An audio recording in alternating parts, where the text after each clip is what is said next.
Today's episode is actually going to be kind of like a commentary episode, and I'll explain to you in a moment what's going on. Welcome back, by the way. Yesterday, anyway, it doesn't matter. Watch yesterday's episode, you see what I mean about welcome back. So today's episode is actually going to be kind of a commentary type video. So it's going to be a little longer, but it will make sense. And anyway, we'll get straight into it. So there's somebody I know on LinkedIn, and I've known him for a long time on LinkedIn. In fact, we worked at the same place, not together, but at the same place for a little while. And he runs, his name's Andrew, he runs a company, he's a CEO actually of a company called SpriteCloud. And they recently posted a blog article about remote work strategy, their remote work strategy. And they listed a few things and it's a great article actually. I'll link it below, go and check it out. It intrigued me though. There's one part of it that intrigued me, and I'm going to put it up here. This is the article. Again, well written. It's written by a guy called Travis, although there's a name Andy at the bottom. I'm flicking through it because this is the area that I want to talk about, remote working tools. It's my area, and I'm always interested. You know, one thing I love about my work is I love to know how other people work, what tools they use, what their workflows are. I'm a geek like that. I just want to know those things. So whenever I see articles like this, I'm always interested and I really want to know what's going on. So this bit intrigued me, remote working tools, and they list out their base tools, their the foundation that I usually talk about. Usually I say there are two tools that you need, Basecamp and G Suite as your foundation. So they've listed the foundation. Now they also obviously write here that they use, their testers and developers use their software specific to those disciplines, and they choose their own. So we're not going to get into specifics of what SpriteCloud does and what tools they use for doing their work, but more to do with how they run their business, how everyone collaborates. So this is the list, and it's a good list. There's nothing wrong with these tools. G Suite, I consult on and use. Slack, we'll come back to that. Harvest app, and I know that. Forecast app is something I don't know, so I'm not going to touch on that. Todoist I know, Trello I know, Zendesk, Cell I know, Zendesk I know. Now, there are 4 tools here that are overlapping, and they could actually get rid of them and have one tool. 3 definitely, but 4 possibly.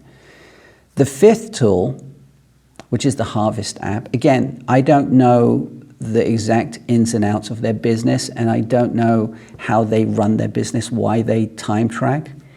But a lot of companies generally don't need to time track. They do it for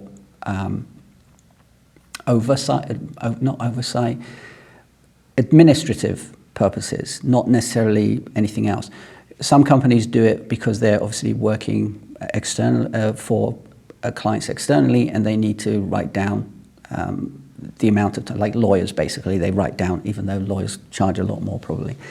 So I understand the Harvest app. Generally, people don't need it. But my point is, Todoist, Trello, Slack, G Suite, excluding the Gmail, the Gmail part of G Suite, they're overlapping, and they don't need to overlap. You can actually do all of those things in one place. The other thing that I want to touch on is Slack. Slack is, as they say, they say gold standard online communication. I don't agree with that at all. It was the original, probably, in that sense, for business communication, but as a gold standard, no. The whole point of what I try to preach, let me call it what it is, what I try to preach, what I try to teach, and what I try to explain is to have calmness in your workspace, in your work. so you can enjoy the other things. To me personally, there isn't a life-work balance. There's just a life balance, and I just accidentally work.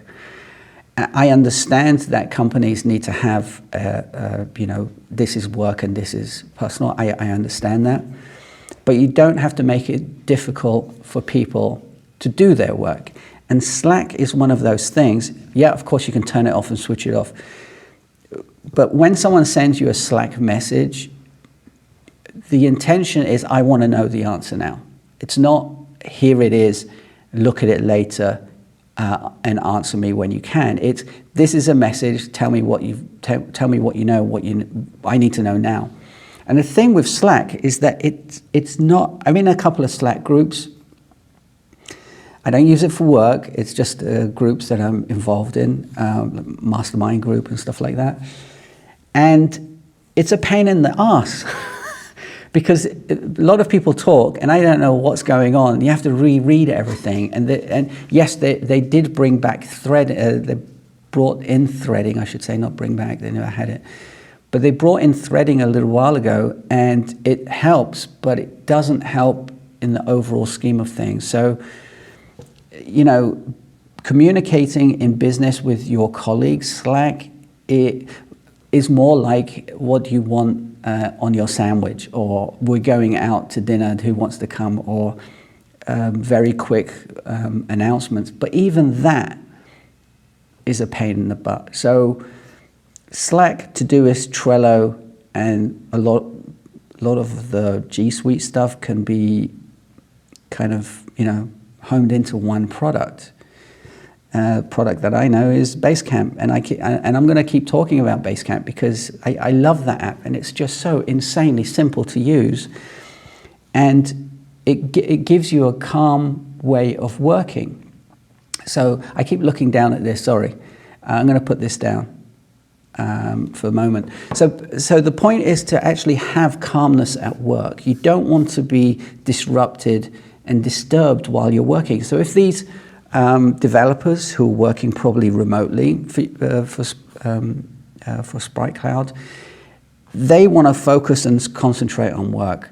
If someone is then asking a question of them, and it's via Slack or via email, which I hope they don't do, because internal emails is a killer for any kind of productivity, because you don't know what's going on. There's threading everywhere, and that's the same with Slack. It's threaded, but it's complete mess.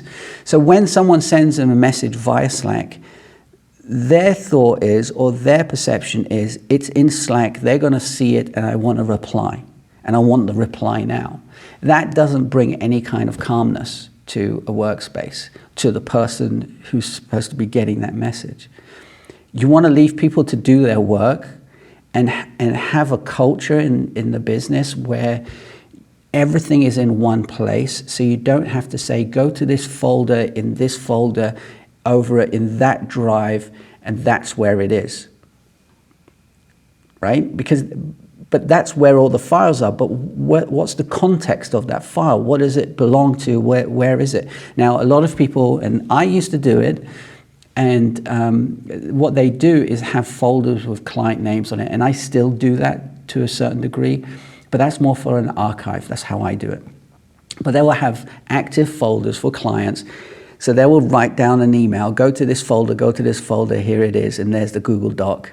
And in the Google Doc, you'll find other information to go. It's a headache. I mean, even me talking about it, it drives me insane. So to have calmness in your business, and as I said, SpriteCloud aren't doing anything wrong per se. I mean, it's a great article, but it can be so compact, and I would swear that if they got rid of these tools and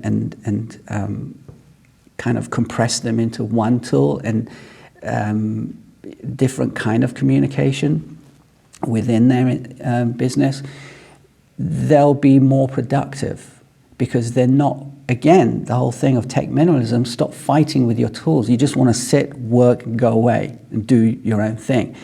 you probably find, I mean, you know, the running joke is I work 3 to 4 hours a day, and that's kind of true. I do a lot of other things, obviously, but the actual work I do, and that's probably the same anywhere else. If you're working, you know, 8 hours a day, 9 hours a day, how much of that time is it really focused on the actual work? 4 hours, 5 hours? The rest is fluff. The rest is complete fluff. You're getting up, doing something, you're getting a drink, you're doing the other. So to disrupt that with the Slack type communication and go and look for this file because it's there, and then having to try to find out what that's all about, is a headache. Have it all in one place. I'm going to leave it there right now. I keep looking at it, trying to figure out if there's anything else.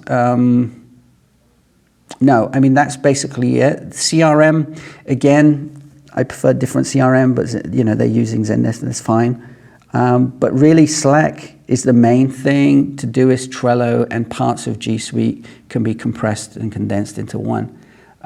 That's it. That's all I have for you today. Sorry, I'll put the phone down now. That's all I have for you today. The whole point is calmness, and be relaxed and let people to do the work that they need to do and not fight with the technology. Just get in and do the work. Anyway, as always, keep it simple. Remember to wash your hands. We're in this together. I have to say it, sorry. And I'll see you on Monday. Yeah, it's Friday today. So have a great weekend. I'll see you on Monday. And next week, I'm actually going to be doing a lot more episodes about Basecamp. So if you're interested, stay tuned. And if you are interested and you want to see something more about Basecamp, specific features, let me know, comments below, or send me an email via my website. Have a great day, have a great weekend, and I'll see you next week. Ciao, bye-bye.